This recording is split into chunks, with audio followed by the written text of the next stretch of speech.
Hi guys. तो कैसे हैं आप लोग। ये कहानी मुझे जितेंद्र ने भेजी है और उन्होंने जैसा भी ईमेल पे बताया है मैंने उस कहानी को वैसे का वैसे प्रेजेंट किया है। तो गाइस, ये कहानी थोड़ी सी लंबी है। आई एम श्योर कि आप सबको बहुत मज़ा आएगा। तो बिना किसी देरी के चलिए कहानी शुरू करते हैं। मगर गाइस, एक बात और, ये कहानी जो भी मैं कुछ सुना रहा हूँ ये कहानी रियल इंसिडेंट पे बेस्ड है as per the owner suggest. और आज की जो कहानी हम सुनेंगे ये कहानी हम जितेंद्र के पर्सपेक्टिव से सुनेंगे। मगर हाँ गाइस, अगर आपने अभी तक हमारे चैनल को सब्सक्राइब नहीं किया और साथ ही साथ में नोटिफिकेशन का बेल प्रेस नहीं किया तो प्लीज़ गाइस आप अभी सब्सक्राइब कर दीजिए, ताकि जब भी हम कोई नई वीडियो अपलोड करें then you will be the first one who will get notified. और गाइस, अगर आप उन लोगों में से हैं जिसे हर दिन एक सच्ची डरावनी कहानियाँ सुनने का मन करता है तो हम हफ्ते में कम से कम 4 वीडियोस अपलोड करते हैं। तो अगर आप उन लोगों में से हैं तो आपको बहुत अच्छा चैनल मिल जाएगा। तो गाइस, बिना किसी देरी के चलिए शुरू करते हैं। राजकोट में एक एटीएम सर्विस कंपनी है। राजकोट में एक एटीएम सर्विस कंपनी में काम करने वाले जितेंद्र परमार एक मध्यम वर्ग के प्रमाणित इंसान हैं। उनकी शादी को करीब 4 साल हो चुके हैं। उन्हें एक बेटा भी है। वैसे तो जितेंद्र पाठ पूजा में कम ही मानते, पर रास्ते में मंदिर या मस्जिद आ जाए तो सिर झुकाकर उनका आशीर्वाद ज़रूर लेते हैं, चाहे गाड़ी कितनी ही स्पीड में चला रहे। जितेंद्र की नौकरी का समय तो दिन में 8.5 घंटे होता है, पर एटीएम मशीन का फॉल्ट आने पर उन्हें रात को किसी भी वक्त सर्विस देने जाना पड़ता है। अपने इसी काम के चलते हुए वो एक रात अपनी बाइक पर जा रहे थे। उन्हें शहर में थोड़ी दूर बसे एक रिहायशी इलाके में एटीएम फॉल्ट ठीक करने जाना था। वैसे तो वो इस काम के लिए 2 एग्जीक्यूटिव के साथ ही जाते थे, पर जितेंद्र का जो पार्टनर था उस रात अचानक से बीमार हो गया था, तो सर्विसिंग के लिए जाना तो ज़रूरी था। तो उस समय ये बहाना देना जितेंद्र को सही नहीं लगा और उसने ये डिसीजन लिया कि वो अकेला ही जाके उसे सही कर देगा।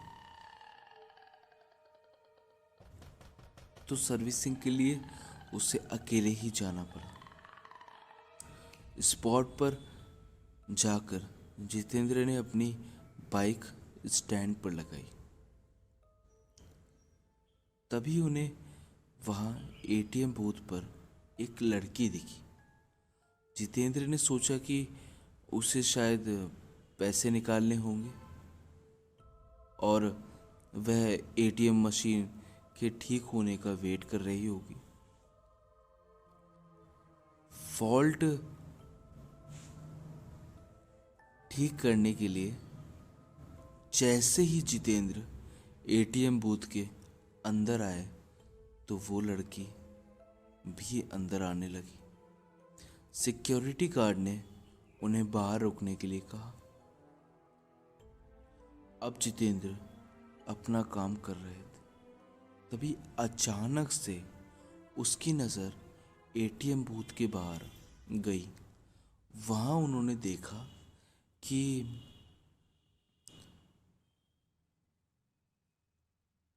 उसे देखकर उसके पसीने छूट गए।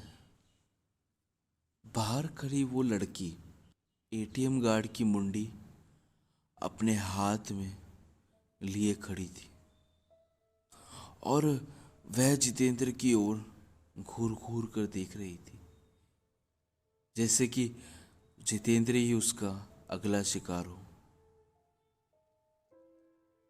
ये सब देखकर जितेंद्र का दिल बेतहाशा तेजी से दौड़ने लगा। वो बहुत ही घबरा गए। उन्हें कोई रास्ता नहीं दिख रहा था। उन्होंने वहां से नजर हटा ली और सोचा कि उनका भ्रम होगा। वो ये सब सोच के ही अपने मन को शांत कर ही रहे थे कि तभी अचानक से उनके सीनियर का फोन आता है। ये फोन वहाँ का फॉल्ट जल्दी ठीक करने के लिए था। कांपते कांपते जितेंद्र फोन से बात करके फोन काटते हैं और फिर से काम पर लग जाते हैं।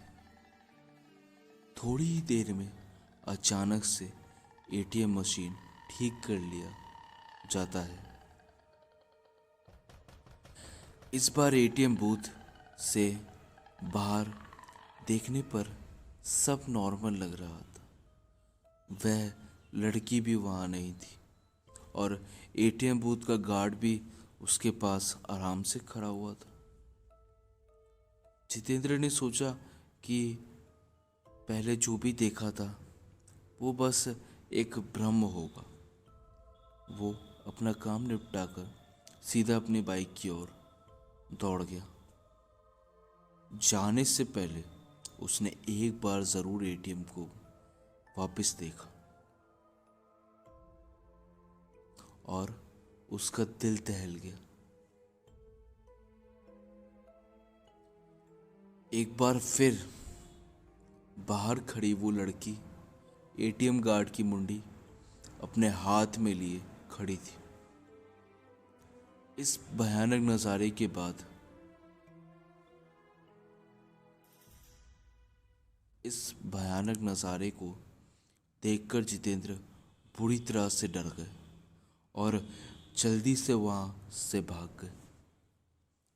राजकोट वापस लौटते वक्त भी उन्हें बार बार ये आभास हो रहा था कि उनके बाइक के पीछे कोई परछाई चल रही है। वह घबराए हुए बाइक चला रहे थे।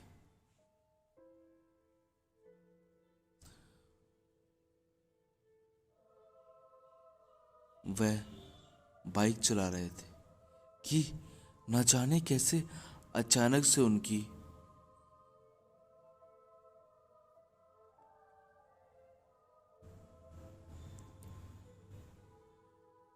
बाइक बंद हो गई और ठीक एक बरगद के पेड़ पे जाकर रुकी।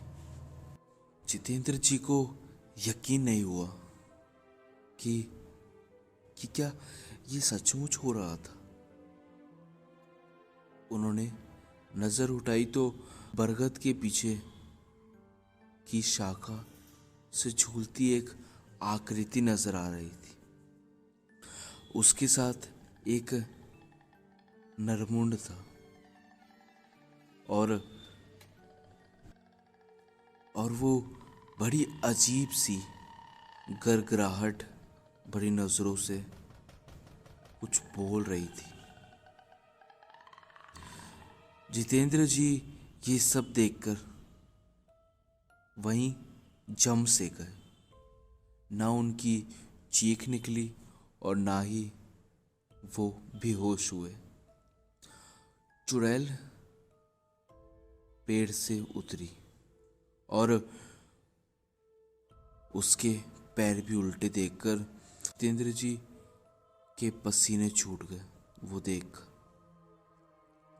उन्होंने आंखें मूंद ली और वहां भगवान का नाम जोर जोर से लेने लगे। हे भगवान बचाओ, हे भगवान बचाओ, मैं बचूंगा नहीं, प्लीज प्लीज भगवान प्लीज बचाओ, प्लीज प्लीज। चुड़ैल उनके बगल में आकर बैठ गई और उनका सर सहलाने लगी। इसके बाद जितेंद्र जी तो कांपने लगे। जितेंद्र जी को कुछ याद नहीं कि उनके साथ क्या हुआ। जब होश आया तो वो एक हॉस्पिटल में थे। सुबह कुछ स्थानीय लोगों ने उन्हें बेहोश पड़ा देखा और हॉस्पिटल में पहुंचा दिया था। इस घटना के महीनों बाद तक जितेंद्र बेसुध रहे और काफ़ी पूछताछ के बाद भी वो कुछ बताने की हालत में नहीं आ पाए। अब वह राजकोट छोड़ चुके थे। अब वह राजकोट छोड़ चुके थे और एक सामान्य जीवन जी रहे थे। इस बात के बाद उन्होंने वो जॉब भी छोड़ दी और एक कॉल सेंटर में जॉब करने लगे और आज तक उन्होंने वो भूत वापस कभी नहीं देखा। मगर इसका मतलब ये नहीं कि वो कहानी भूल गए। तो गाइस, कैसी लगी आपको ये कहानी? प्लीज़ मेरे कमेंट सेक्शन में कमेंट करिए और मुझे बताइए कि क्या आपको मज़ा आया। और अगर आपको डर लगा हो तो प्लीज़ हमारे चैनल को सब्सक्राइब करिए और आने वाले हर हॉरर स्टोरी के लिए नोटिफिकेशन बेल प्रेस कर दीजिए, ताकि जब भी हम कोई नई वीडियो अपलोड करें तो you will be the first one who will get notified.